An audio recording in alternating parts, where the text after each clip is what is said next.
Rapidinho, entrou ao vivo hoje, hein? E aí, pessoal, cadê a turma? A turma do isolamento online aí. Isolamento físico só, mas a gente tá online aqui no Instagram para conversar, né? Segunda-feira, penúltimo dia do mês de março. E nós estamos com uma programação legal para fazer essa segundona. O pessoal às vezes fica meio chateado com a segunda, nós vamos fazer uma segundona legal hoje, hein? Uma programação e tanto. Figuraça que vai conversar conosco hoje, Leandro Pinto. Eu preciso olhar aqui quem está entrando, porque teve gente que prometeu. Eu falei, teve um amigo que eu só vou revelar se ele entrar. Falei, vou te dar parabéns, só se você entrar, hoje é dia do aniversário dele. Se ele entrar, eu revelo aqui, vamos ver. Mas eu sempre entro um pouquinho antes pra gente ter tempo da turma ir entrando. E a turma tá rápida hoje, cara. Olha, estamos com 36 pessoas online. O Leandro tá lá no Rio de Janeiro e tem gente querendo entrar aqui. Não vai dar, gente. Se eu botar outro no lugar do Leandro Pinto, que é o presidente da Mantiqueira, ele que vai conversar conosco, eu tô frita. Tô frita. Deixa eu ver se o Leandro tá online pra gente colocar ele aqui, ó. Vamos ver. Vamos lá. Obrigada, viu, pela audiência de vocês. Conforme a gente divulgou, nós vamos conversar com o Leandro Pinto. Eu tô apertando o botão errado aqui. Com o Leandro Pinto, ele é presidente do Grupo Mantiqueira, da Ovos Mantiqueira. Ele é presidente do Grupo Mantiqueira. Hoje a gente vai conversar sobre mercado de ovos. Deixa eu achar o Leandro aqui, se ele tá online. Demora um pouquinho, né? Eu pego o jeito um dia, viu? Tava conversando com o pessoal hoje. Vocês sabem que esse recurso da live no Instagram, ele existe desde 2017. Vocês sabiam disso? Nós estamos aqui, ó, 3 anos depois que surgiu a live, ocupando espaço aqui para falar de avicultura, de mercado de ovos, de tudo que é importante, né? Eu não estou achando o Leandro, vou passar um por um aqui, vocês me dêem um desconto na demora aí, tá bom, turma? E aí, como é que vocês estão? Aguentando aí o isolamento? Acho que muita gente está trabalhando, né? Porque o pessoal do setor de alimentação está dando um duro aí para conseguir manter o abastecimento, fazendo um movimento diferente. Opa, eu acho que eu virei a câmera aqui, ó. Ainda bem que não tá bagunçado. Vamos virar. Aí. Leandro, onde você tá? Deixa eu ver se eu te acho. Vamos lá. Vocês sabem que a Mantiqueira é a maior produtora de ovos da América do Sul. É a maior do Brasil e a maior da América do Sul. Eu estava vendo aqui, o plantel de poedeiras da Mantiqueira são 11,5 milhões de galinhas. Gente, é mais galinha do que tem habitantes na Bolívia, por exemplo. E tem outros 100 países, mais de 100 países que não chega a ter 11 milhões de habitantes. Então é muito ovo, é uma empresa diferente porque trabalha com inovação e tem vários produtos diferentes. Trabalha até com algumas questões que geram um pouco de polêmica no setor. O Leandro não tá lá. Pensou se eu tomo um cano do Leandro, que coisa linda que ia ser, né? Não mereço isso, né? Vamos lá. Não faz mal, a gente vai batendo papo aqui, ele logo entra. Eu tava conversando com a assessoria do Leandro, ele também nunca fez live no Instagram. Pode ser que esteja tendo um pouquinho de dificuldade para nos encontrar aqui, mas loguinho ele já vai estar online aí e nós vamos começar o nosso bate-papo. Vamos, por enquanto, botando uma prosa em dia aqui. Eu estava vendo aqui a produção de ovos da Mantiqueira de 6 milhões de ovos por dia. É bastante. Isso aí é 10. A população de poedeiras do, da Mantiqueira é 10% da população de galinhas do Brasil inteiro. 10% da população de galinhas tá lá nos quintais do Leandro. Bota quintal grande nisso. Vamos ver aqui, Leandro. Gente, não é trote, viu? Leandro. Deixa eu dar uma... Tem nenhum Leandro online. Leandro, você tá... Achei. Ai, que maravilha. Eu já tava ficando preocupada. Vamos ver aqui. Adicionar. O pessoal ia falar assim, ai, a Priscila ficou divulgando aí que ia ter entrevista com o Leandro Pinto e tomou um cano ao vivo. Oi, Leandro. Boa tarde, tudo bem? Boa noite, né? Boa 7 horas já é boa noite. noite. Tudo Boa bem? noite. Tudo bem, e você? Tudo ótimo, graças a Deus. Olha, eu fui conversando com o pessoal aqui, a gente já está com 94 pessoas online. Tá, Então eu acabei fazendo uma introdução aqui do que é o Grupo Mantiqueira, a Ovos Mantiqueira, o número de galinhas do plantel de vocês. São tá, 11,5 milhões de galinhas. Eu falei, é 10% da população de galinhas do Brasil, pouco tá. mais de 10%.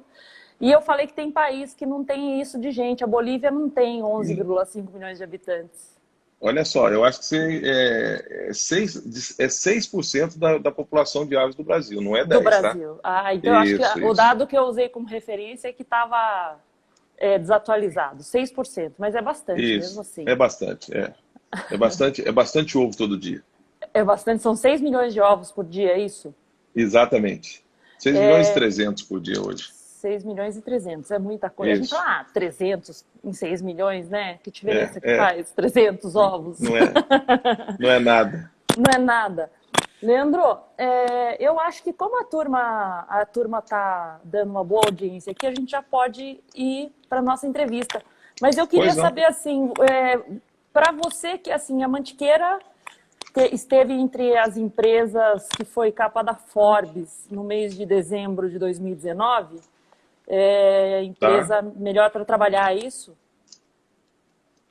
Não, a Forbes foi como foi do agronegócio, né? Do As agro, né? melhores empresas para trabalhar, nós fomos em fevereiro, em janeiro nós fizemos a pesquisa, e aí todas as unidades foram contempladas com o GPTW como uma das melhores empresas para trabalhar. O ano passado nós só tínhamos 2 fazendas, e aí esse ano todo o grupo foi habilitado nas boas práticas como as melhores empresas para se trabalhar. E depois de fazer parte da pesquisa da Forbes, você imaginava que você ia estar dando uma entrevista ao vivo aqui na VNews? Não, isso é bobagem. Eu brinco o seguinte, a gente vai contando a história ao longo dos anos, né? Então, assim, não tem essa vaidade, não. Ah, tá jóia. Obrigada, viu, pela oportunidade de fazer esse bate-papo aqui com os nossos leitores e ouvintes, né? A gente é uma revista especializada em artigos técnicos voltados para a avicultura, então a gente tem um público muito qualificado que está nos acompanhando aqui, querendo saber um pouco de notícias sobre o mercado de ovos, principalmente. A gente vive uma situação bem diferenciada, né? Porque o ovo, ele é um alimento que ele aumenta a imunidade, ele estimula o aumento da imunidade. É um produto de fácil acesso, é barato, num momento de crise como que a gente vive. As pessoas estão fazendo comida em casa, né? Porque muitas estão de home office ou de antecipação de férias ou mesmo em isolamento. E ao mesmo tempo, a gente teve uma queda brusca na produção dos restaurantes e dos fast foods, né? Que também são uma clientela muito boa dos produtores de ovos. Eu queria que você desse um panorama, como que está o mercado de ovos hoje, ante a crise de coronavírus? O mercado de ovos, ele vinha já trabalhando numa ascendente, né? Porque nós estamos no melhor período do ano, que é a quaresma, onde culturalmente, principalmente norte e nordeste, o pessoal respeita muito a quaresma e diminui o consumo de carne e aumenta o consumo da proteína ovo. Ovo é uma das proteínas mais baratas que existe, é a proteína mais barata que existe no mundo e é a proteína mais acessível a todas as pessoas, né? Ele é o segundo melhor alimento, ele só perde para o leite materno, e eu brinco muito que o leite materno você não compra na prateleira do supermercado. Então, o ovo foi absolvido de todos os tribunais que o condenaram, né? Porque diziam que antigamente fazia mal, mas a gente sabe de onde saiu essa mentira. É uma mentira contada várias vezes, vira uma verdade.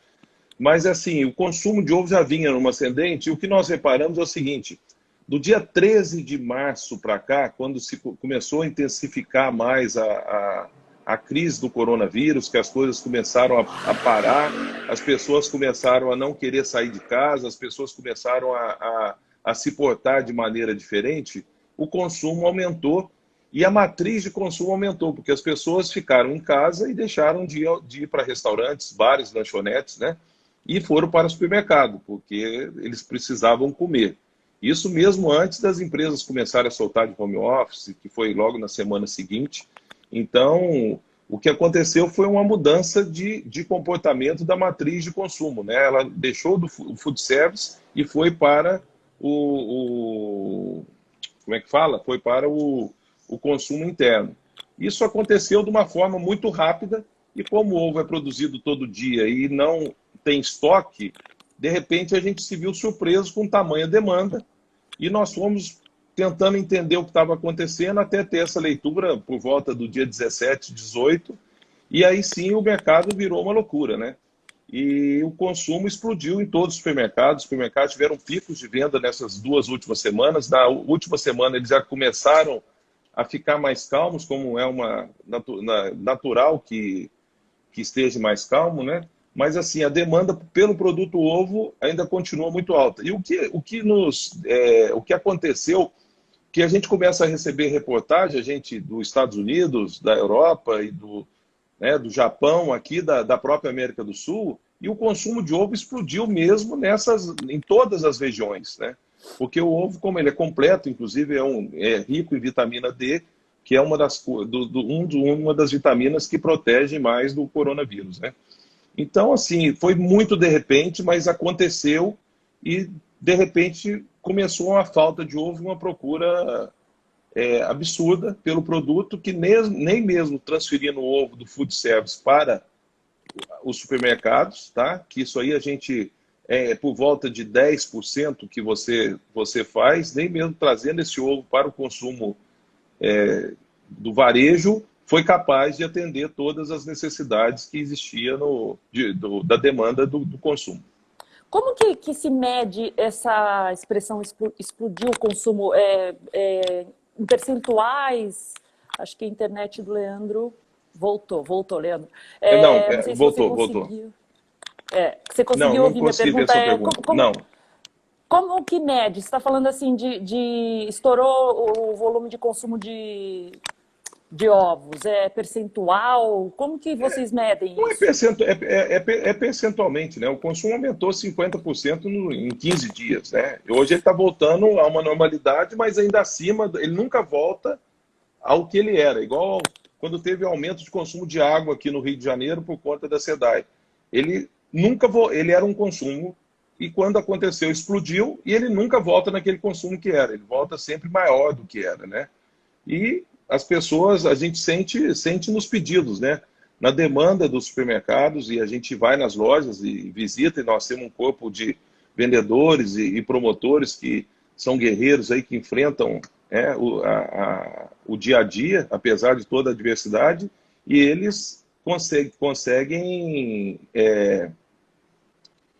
trazer para nós um feeling do que está acontecendo, né? Então, assim, não adianta, o mercado tem alma, não adianta você querer esconder. Quando tá bom para vender, tá bom. A única coisa que não inventaram ainda foi mudar a lei da oferta e da procura, né? Isso aí é sentido ainda mais com um produto que você não tem estoque, né? Que você trabalha todo dia, produz e vende. Vocês do setor que trabalha com a venda dos ovos, vocês devem ter um número que seja nacional ou regional? Não, olha só, os nossos pedidos aumentaram 30% a 40%. Tá. E aí, como uma empresa nacional, nós dividimos o pão com todos dentro de uma proporcionalidade, de uma racionalidade, para que todos recebessem. Isso explodiu o nosso custo logístico, né? Porque antigamente você ia 2 vezes por semana num cliente, né? Agora, nesses últimos 15 dias, chegamos aí todos os dias no cliente, para poder Antes ele comprava e usava naquela semana e pedia na outra. Agora, com o consumo em alta, a gente chegou a fazer entregas praticamente diariamente em quase todos os clientes. E aí o custo logístico aumenta um absurdo, né? Por conta dessa demanda alta que é assim, olha, fica calmo que amanhã chega mais, entendeu? Não, em vez de vender, vamos dizer, 7 dias, 200 caixas, 210 caixas, 30 caixas todo dia. Todo dia você vai lá e leva 30 caixas para poder a pessoa poder servir os clientes dele. Mas as bancas de ovos no Brasil inteiro, elas ficaram muito vazias. Era assim, a gente recebia foto de promotores, de vendedores, de amigos, de clientes, e toda hora tinha bancas vazias nos supermercados. Desculpa a minha insistência, mas é só para eu entender. Se a Mantiqueira tem uma produção média de 6,3 milhões de ovos dia, vamos dizer que esses ovos todos estão sendo vendidos? Todos os dias. Todos os dias. E está faltando para atender? Continua faltando ainda para atender. Em menor escala, mas ainda continua em falta o produto. E esse movimento foi geral com todos os produtores de ovos? Todos os produtores de ovos. Isso é o que eu falo. O mercado, a Mantiqueira é parte do mercado. Ela não apesar de ser a maior, ela não é o mercado. Ela é parte do mercado. Eu dei uma pesquisada nos levantamentos feitos pelo CPEA, da Exalc USP, e eu estava vendo aqui, em 2019, na primeira semana do mês de março, a caixa de 30 ovos... Não, é a caixa com 30...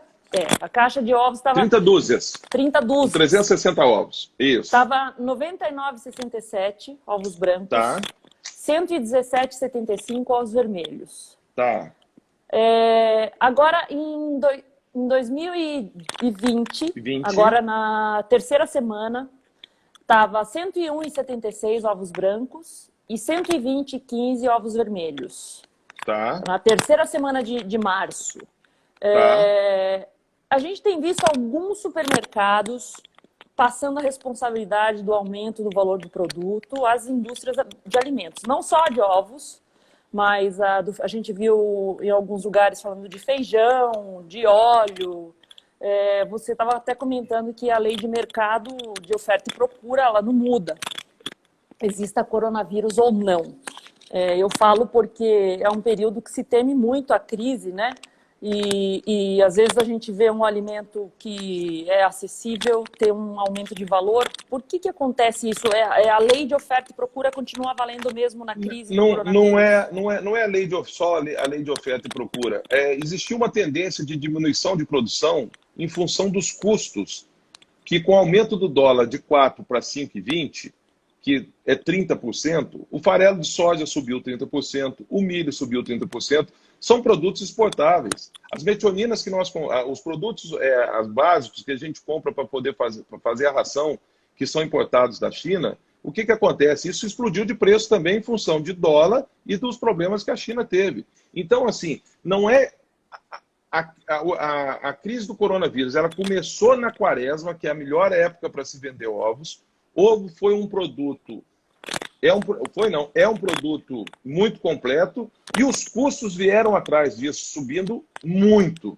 Então, assim, nós fomos obrigados, tá certo? Não, a repassar de alguma forma, não é para ganhar dinheiro, não. É para tentar garantir o mínimo da margem necessária para nós podermos sobreviver. Para você ter uma ideia, em janeiro de 2019, nós tinha 30 ovos a R$ 4,99 no varejo.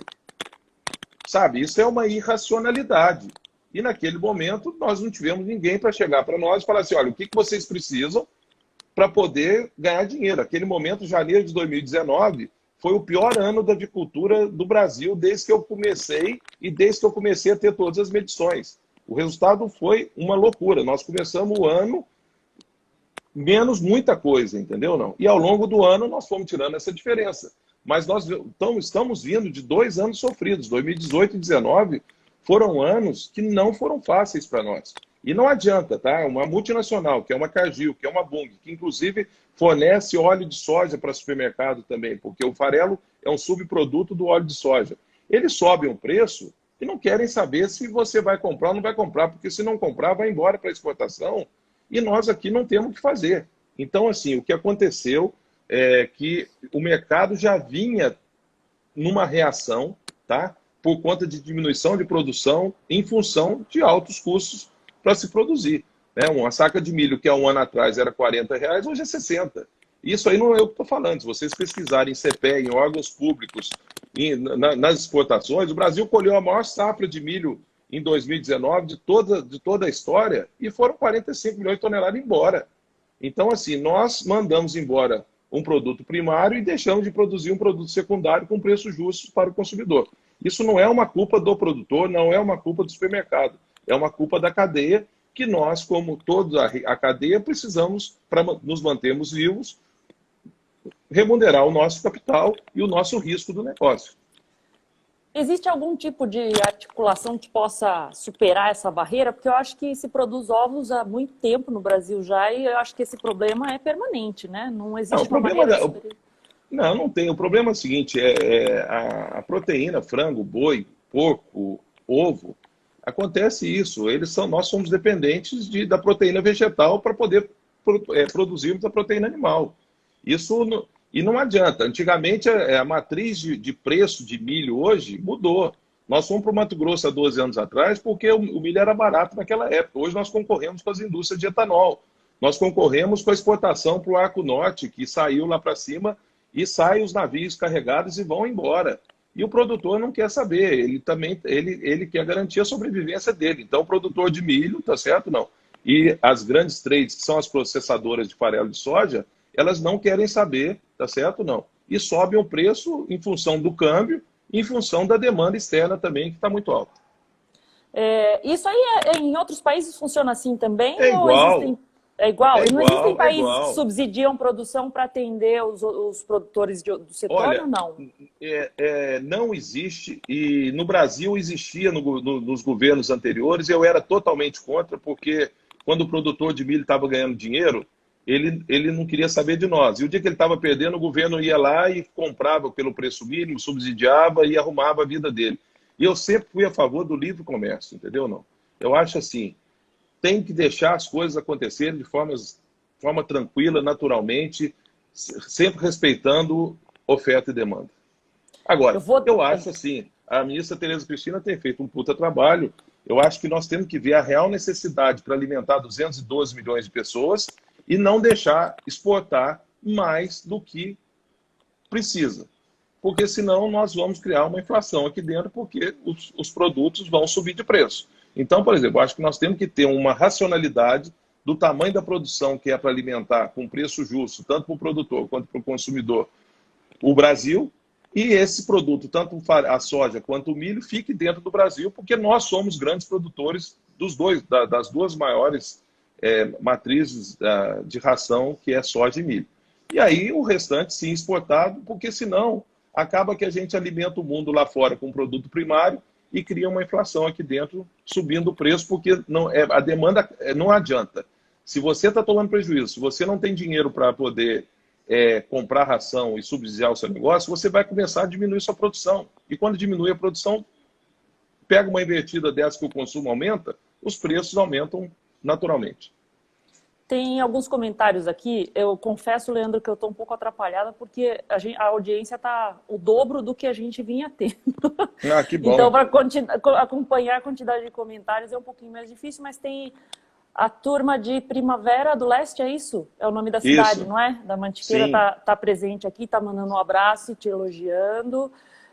Obrigado. O Lucas Abravanel, ele está falando aqui, ó, grande Leandro, cada vez que vejo sua história de vida...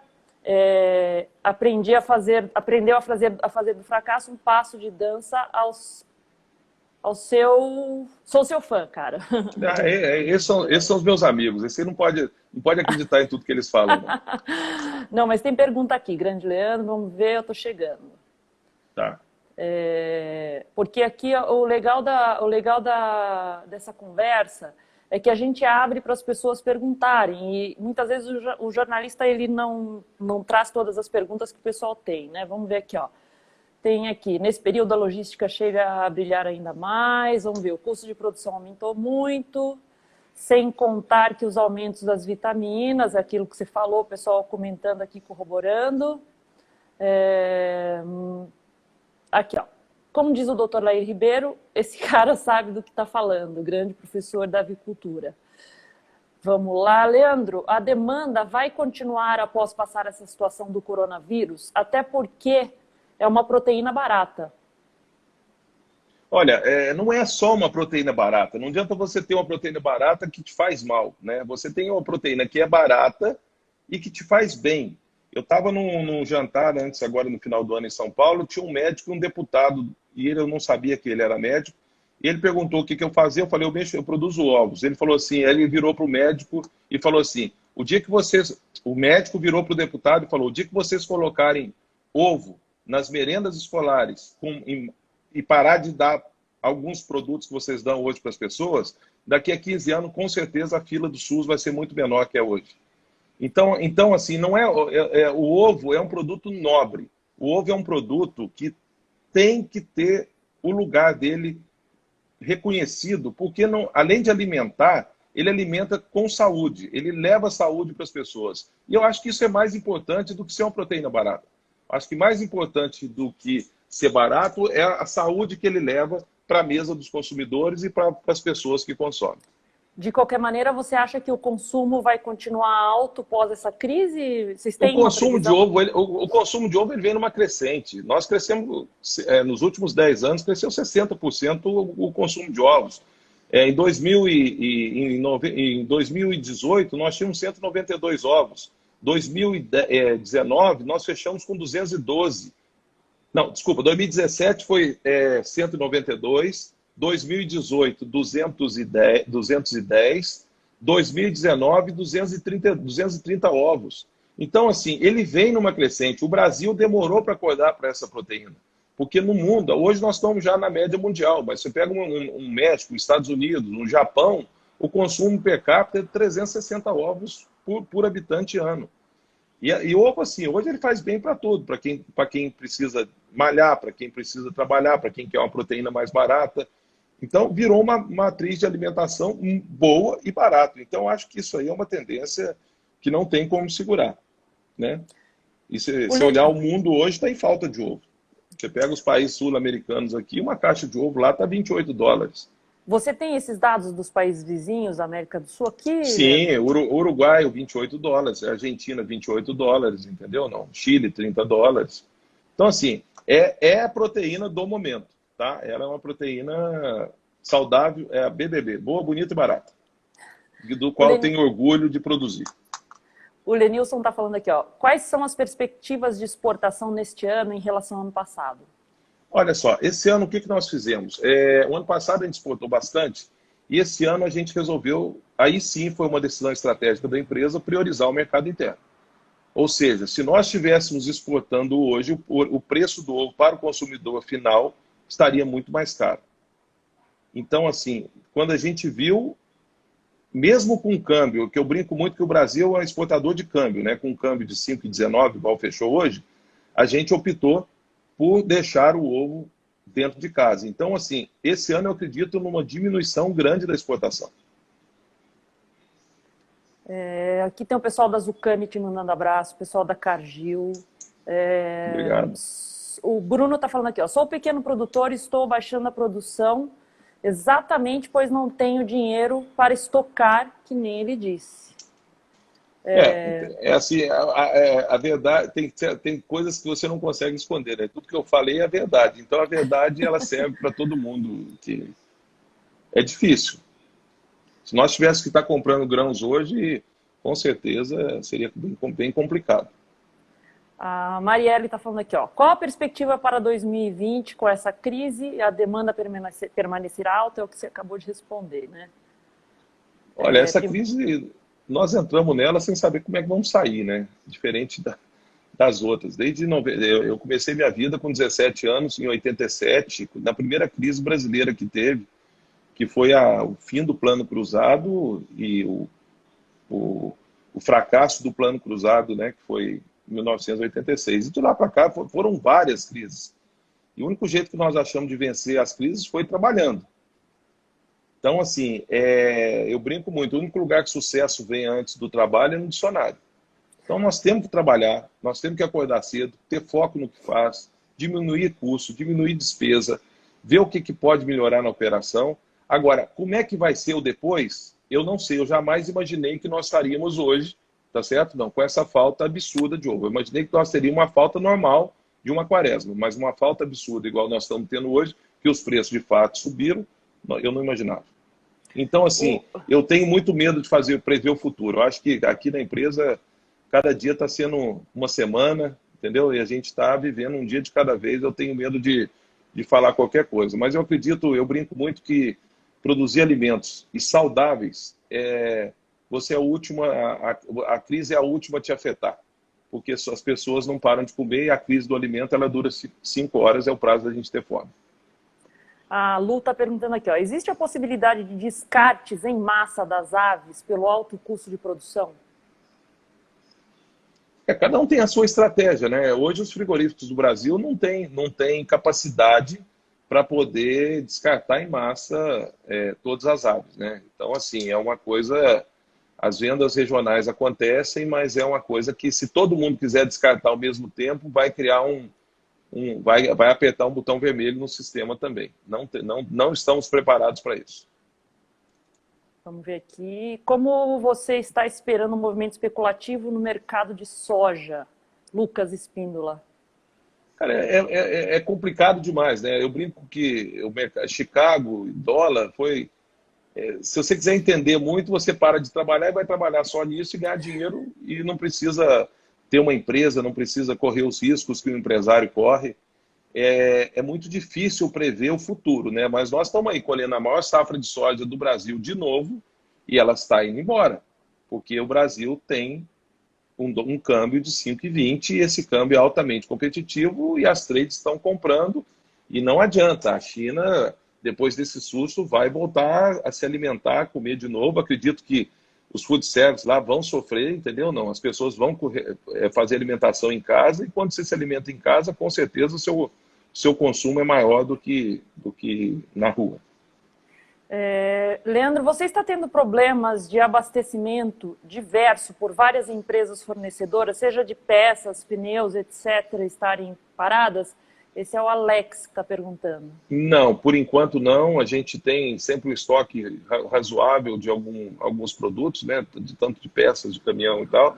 Nós não paramos nada ainda. A gente, inclusive, eu quero muito agradecer a todos os nossos funcionários que bravamente eles entenderam o momento que nós precisávamos alimentar o Brasil, vestiram a camisa, não se preocuparam com medo dessa doença, né? E continuam produzindo bravamente. Hoje faz 14 dias que nós fizemos a primeira reunião, né, de crise. E mais importante, tomar qualquer medida interna, de lavar a mão, álcool, desinfetar o ônibus, melhorar o refeitório, diminuir as pessoas nos refeitórios. O que eu combinei com eles foi o seguinte: olha, cuidem do que eu não sei fazer, que é o que vocês fazem, que quem cuida de vocês sou eu. A Mantiqueira vai cuidar de vocês. Então, acho que isso foi a única coisa que eu falei e vou cuidar mesmo. E nós temos histórico na empresa de pessoas que foram muito cuidadas por nós. Então, é importante essa sinalização, né? Façam aí, afastamos as pessoas da área de risco, né? Todas as pessoas acima de 60 anos, colocamos em férias, pegamos as pessoas que corriam risco, chamamos o médico viu, fez uma triagem. Hoje a gente faz medição de temperatura todo dia nas unidades de quem chega para o trabalho. E assim, a única coisa que eu falei é a seguinte: cuida daí que eu cuido de vocês. E isso aí tranquiliza o time e o time fica pronto para a guerra. Nós temos motoristas que estão trabalhando bravamente, enfrentando adversidades nas estradas. Nós montamos um kit para eles de sobrevivência, de alimentação, para que eles possam se alimentar dentro do caminhão, se tiver todos os ambientes fechados, restaurantes, e a gente cuida mesmo do nosso time. Então, eu acho que, além de cuidar do time, a gente cuida muito bem dos nossos fornecedores. Então, nós não temos problema nenhum de abastecimento de nada até agora. Leandro, tem um pessoal do Rio Grande do Sul aqui falando do programa Ovos RS. Você conhece? É muito legal. O Rio Grande do Sul vem dando um exemplo para o Brasil, né, de como o consumo per capita de ovo no Rio Grande do Sul é muito maior do que no resto do Brasil. A Ovos RS, através da associação, eles fazem um trabalho excepcional e é muito bacana o trabalho que eles fazem lá e como eles conseguem se proteger, né?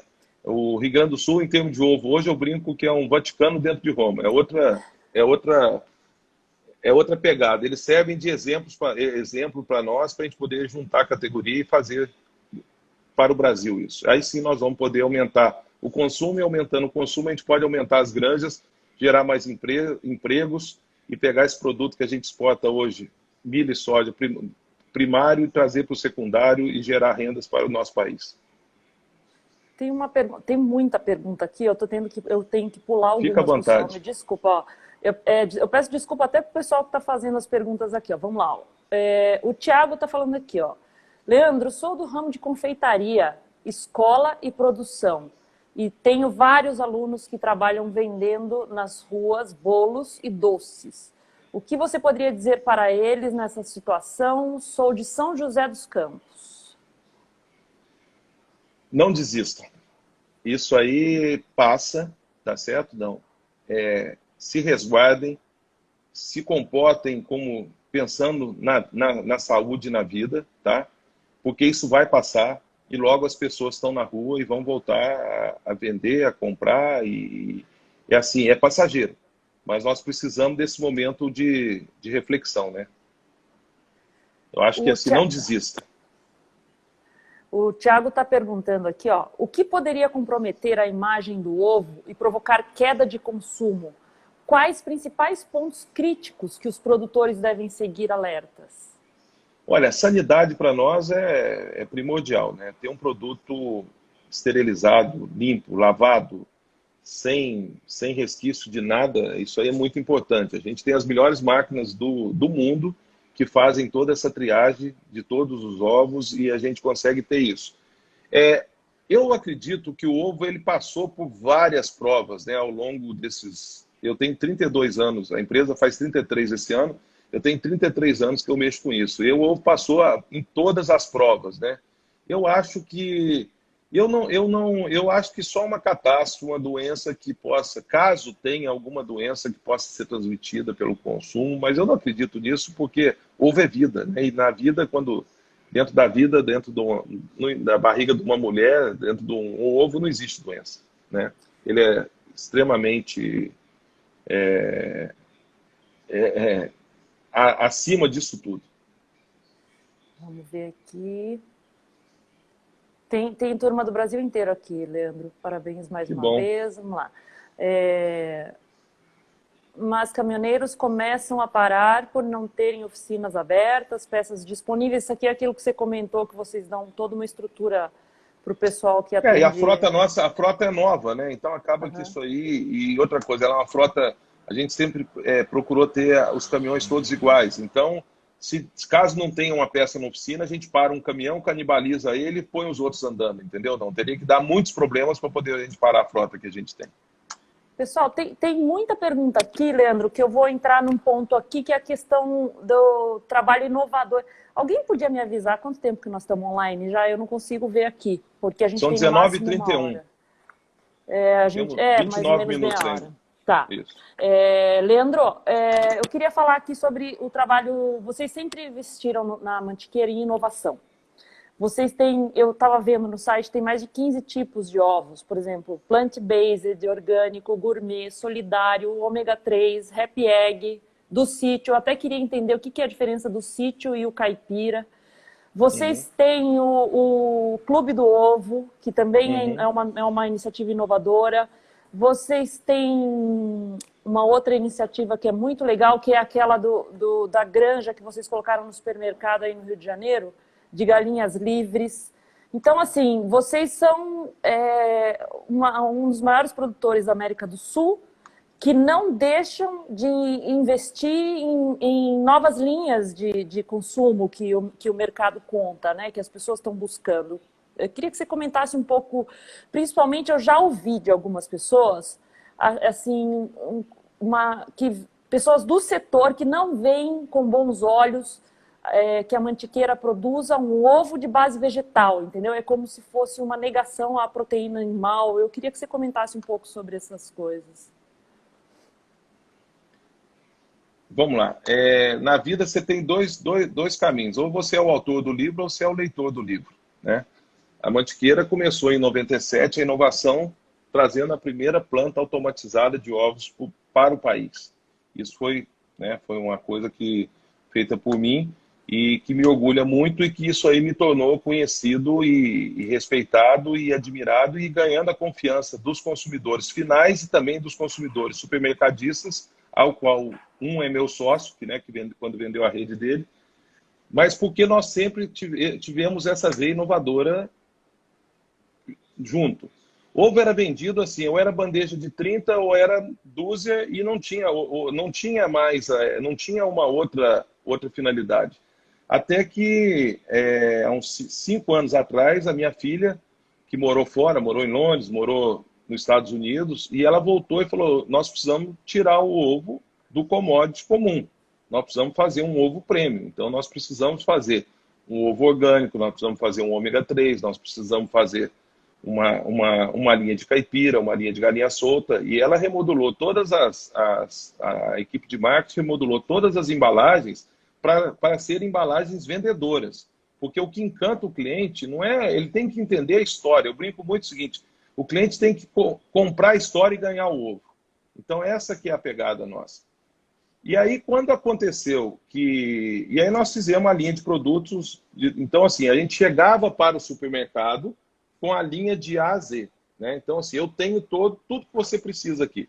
E eu vou mostrar para vocês o seguinte: eu acho que deixa eu trabalhar, que eu vou mostrar para você que nós vamos vender mais. E aí, quando nós arrumávamos a exposição de ovos, quando nós, no mesmo espaço, quando a gente fazia a apresentação, as vendas aumentavam 40%.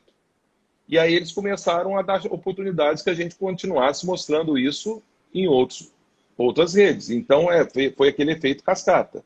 Então, a gente acredita que a gente tem que ter o ovo commodity, sim, mas a gente tem que ter o ovo premium, que é aquele ovo que é o orgânico, é o galinha solta, é o cage free, é o caipira, que as pessoas pagam por essa história. Elas querem pagar pelo bem-estar animal e por outras coisas. E o N.ovo, que a gente chama de novo, foi muito bacana, porque a estratégia da Mantiqueira é o seguinte: tudo que substitui ovo tem que ser Mantiqueira. Não interessa se é ovo, se é de galinha, se é de planta, do que seja. E aí nós lançamos esse produto. E eu brinco muito que a Kodak, por exemplo, foi a primeira a fazer uma câmera digital. E ela quebrou porque ela não guardou aquilo na gaveta, porque ela não queria que aquilo competisse com papel e com os filmes que ela vendia. E foi o grande erro estratégico dela. Então, para não cometer um erro estratégico, eu acho assim: nós vamos sempre...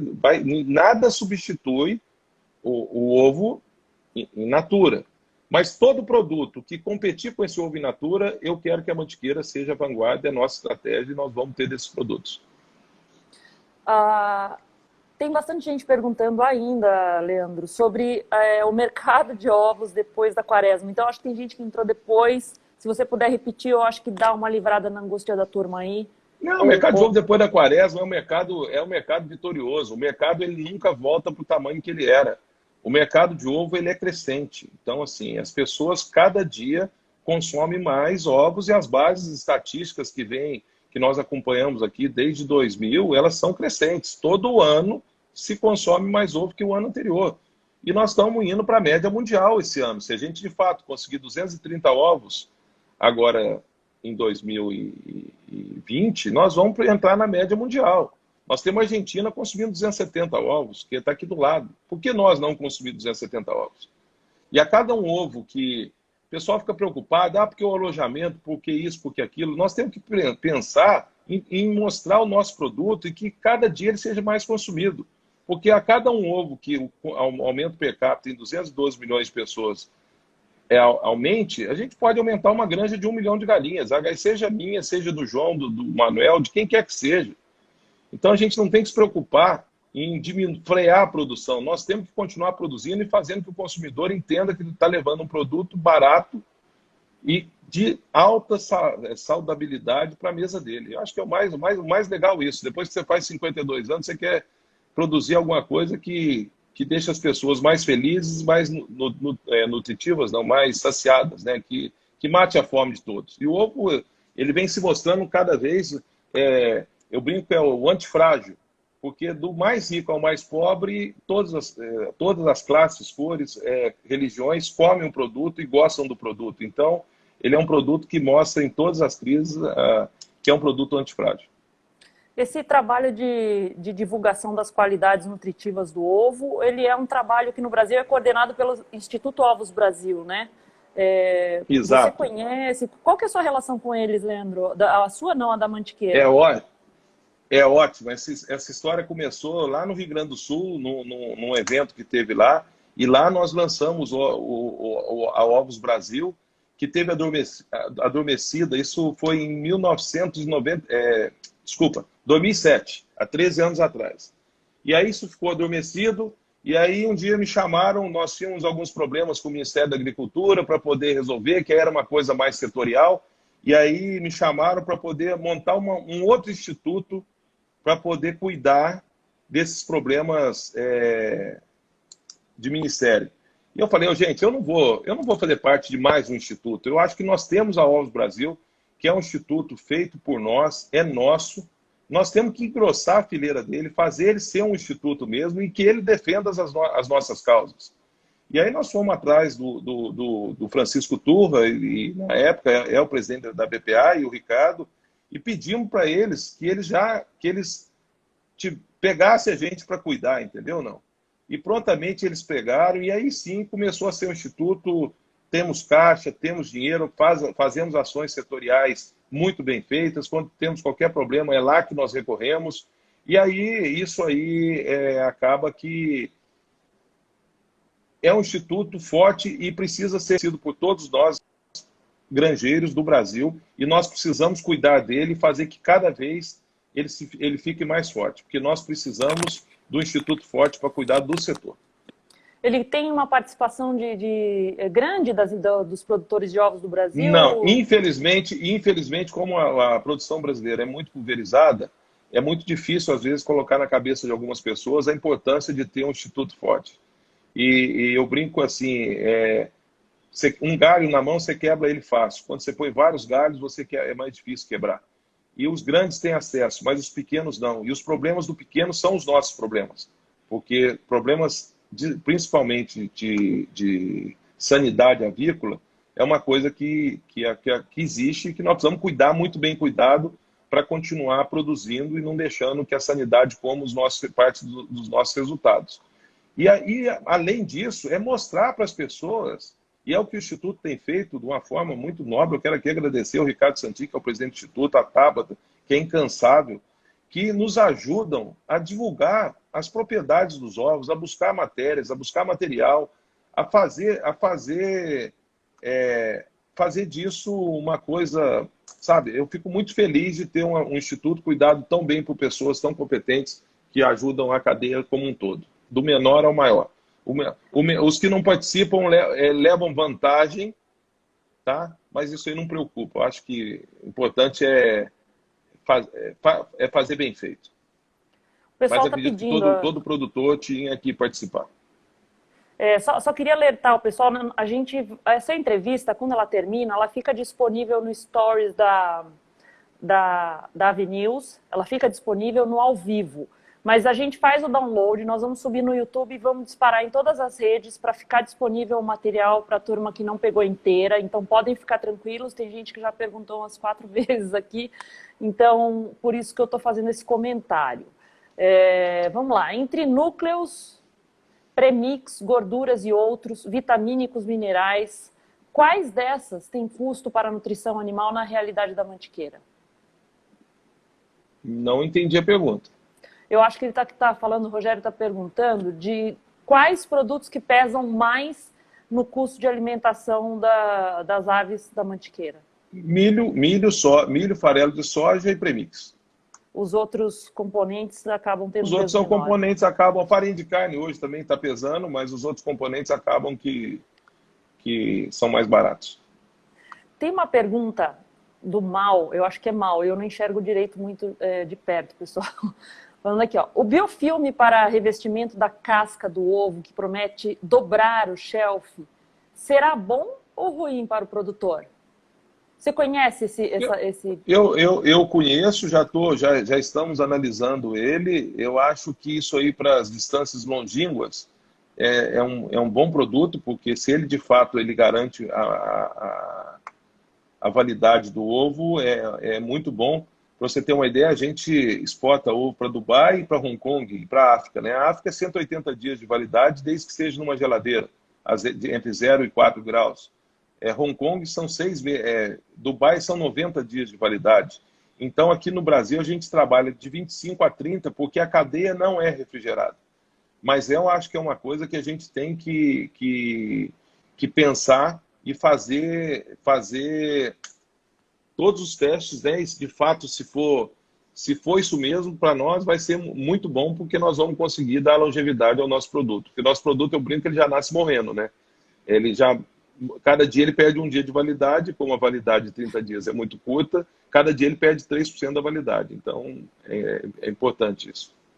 Acho Eu, bacana esse projeto aí.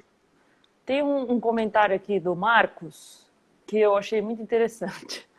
Meu amigo Leandro, desculpa, mas entrei na concorrência. Já tenho 15 galinhas botando e minha intenção é concorrer de igual para igual com você. O duro é que come quase toda a minha produção.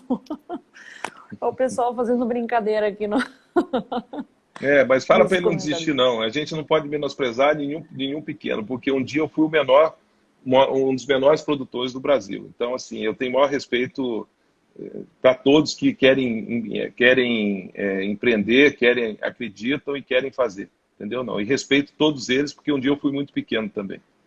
Tem muita gente aqui pedindo orientação de quantas galinhas começa, qual a quantidade que... Tem muita pergunta técnica. Eu acho que a gente podia montar um curso, Leandro, e para passar Aí eu algumas vou, dicas aí, para aí eu ter. vou transferir para a área técnica, porque com certeza eles são Isso. muito melhores que eu. Então, nós vamos fazer uma parceria, porque o nosso conteúdo é técnico.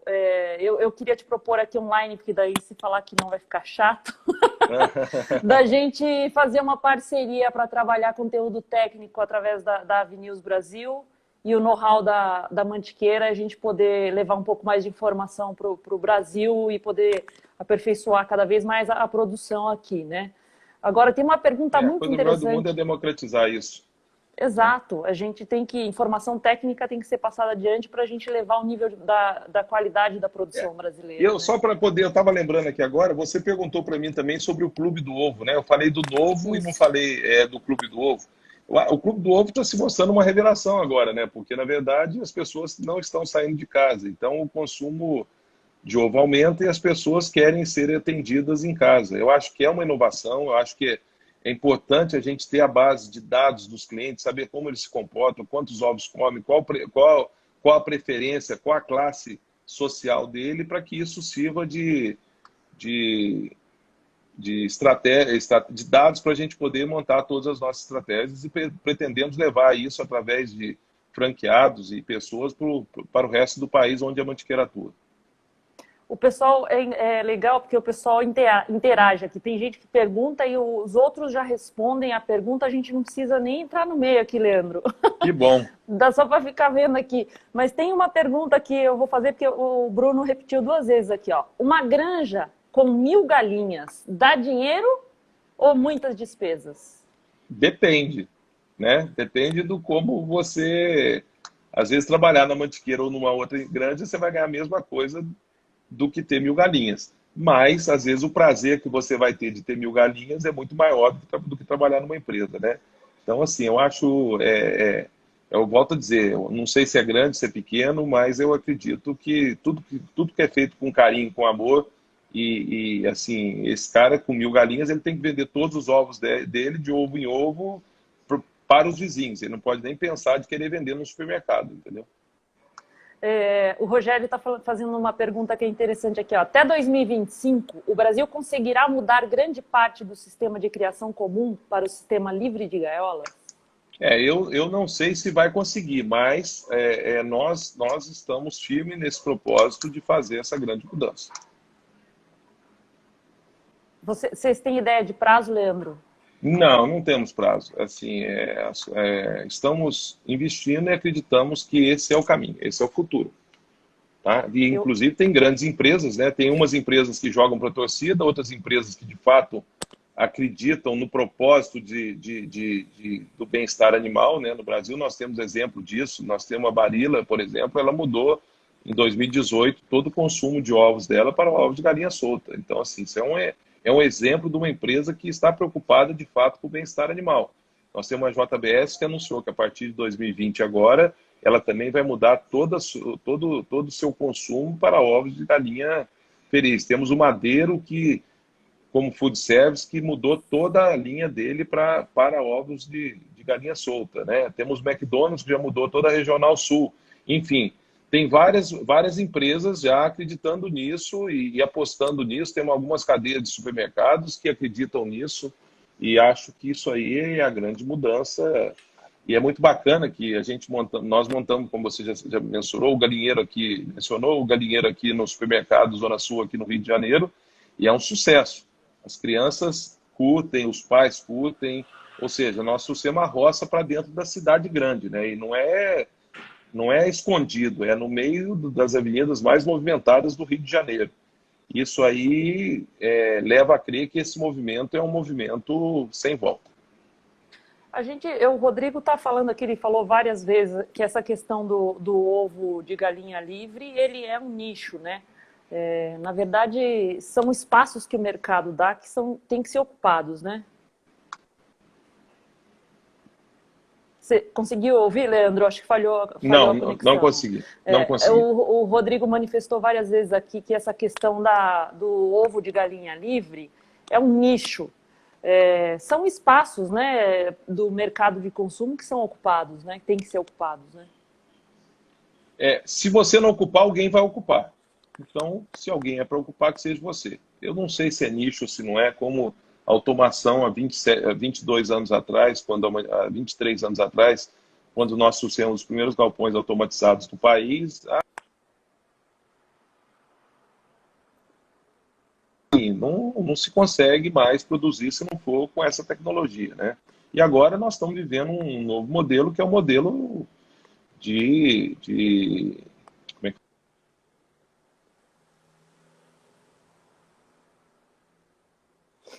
para ficar. E se todas as empresas que se assumiram compromisso publicamente, se elas acham que estão empurrando para debaixo do tapete o problema, empurrando para 2025, 2025 é amanhã, né?